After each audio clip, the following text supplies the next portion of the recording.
We have to talk about this today. Things are changing in Canada, and if you're an international student looking to study there for 2024 or 2025, things just got harder for you. So let's get into that. Hey everyone, how's it going? My name's Paul. I'm from the Keystone Education Group, where we connect students with universities. And today we have to talk about the situation in Canada.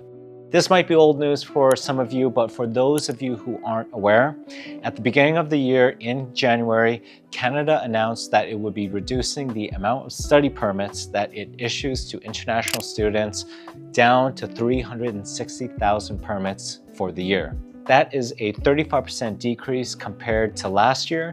So if the same amount of people in 2024 apply for study visas like in 2023, that is hundreds of thousands of you that will not be able to come to Canada this year to study.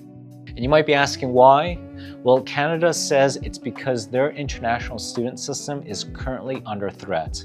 There are bad players, aka schools, out there in Canada who, unfortunately, when you come to Canada, they don't care about supporting you and they only care about you paying their tuition fees and growing the revenues for their business. Obviously, Canada wants to crack down on that. The other reason Canada says is because of the increasing pressure on the Canadian housing and healthcare systems that we have, especially in provinces like in Ontario and in BC, because I don't know if you know, but things are getting extremely expensive to live in Toronto and in Vancouver and in other cities across Canada, which makes it tough for you as a student and tough for local Canadians that live there. Of course, you can make the counter argument, well, international students help contribute to the Canadian economy. Well, it's all up for debate, but this is the decision that Canada ultimately has taken, and the UK and Australia are in the same situation as well. As an international student, Canada is changing its policy towards how much you can work while you study, and moving forward, you will only be able to work 24 hours a week. And some of you international students are cheeky too. Apparently after graduation, y'all were going to the border to get your work permits and skipping the long process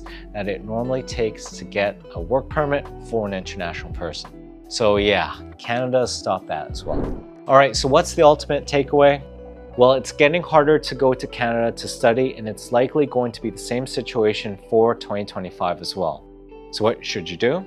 Well, it means that you need to have alternative countries that you would be interested in studying in.